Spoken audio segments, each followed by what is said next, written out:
Okay, so here I am in the AWS console. We just go down to services and then we click on Route53 under networking. We have our hosted zone created when we registered this domain name, so hellocloudgurus.com. And if I click in there, we'll be able to see the record set. And by default, you always have two record sets that are created. So you have your start of authority and then you have your name servers. And note that the name servers, if you look here at the different top level domains, we've got a .net, we've got a .org, we've got a .com, we've got a .co.uk. They're always going to be different top level domain names. And the reason for that is redundancy. So if for some reason .net goes down, it's only going to affect this one name server. It's not going to affect the .org name server, or the .com name server, the .co.uk name server.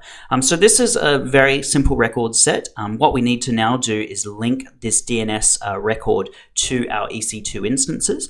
And so what we're going to do is we're going to go in and create a record set. Now in here, you can see that we've got the name. So we could have www. and then hellocloudgurus.com. But actually we're going to just create a naked domain name to begin with, and that's called an alias record.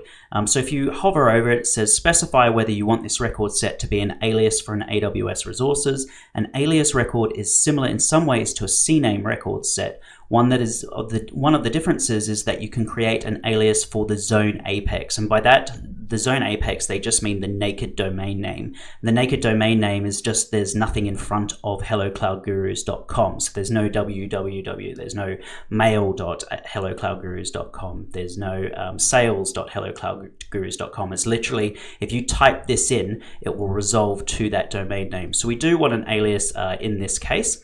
And alias records are supported for DNS record types of both A records and quadruple A records. Quadruple A records are IPv6 now. So we're going to say yes. And in here we've got the alias target. So if we click in here, we'll be able to see our different elastic load balancers. So we've got my London elastic load balancer and my Sydney elastic load balancer. So I'm going to go ahead and just click on this one, and I'm going to keep the routing policy as simple, and I'm going to not evaluate the target health. I'm just going to go ahead and hit create.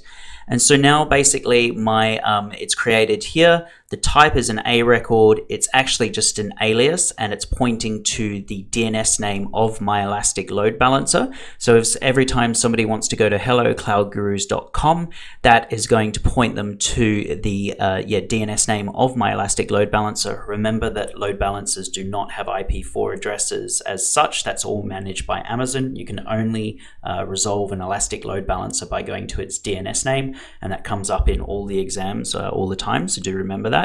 And there we go. So essentially what this is doing is it will resolve Hello Cloud Gurus to the two EC2 instances that are behind my elastic load balancer.